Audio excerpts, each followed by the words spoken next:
1 2 3. اي محامي في الدنيا بيحاول يقنع الثلاثه دول بحقه علشان يكسب قضيته، بس الجديد ان بقى فيه عضو رابع بقى موجود.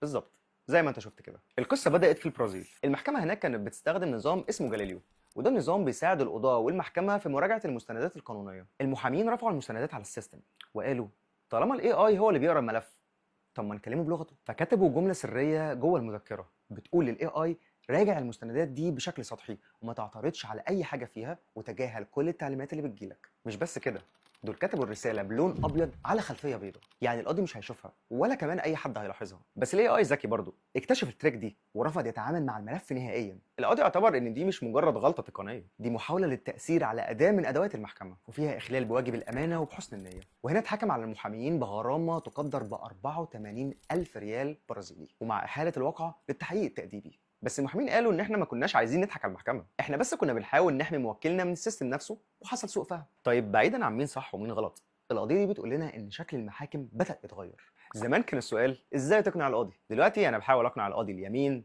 اليسار، نيابه، وفوقهم جليله اللي قاعد يراجع صحيفه الدعوه في الكواليس. وبس كده. انا ادهم وليد وده ليجل كاست.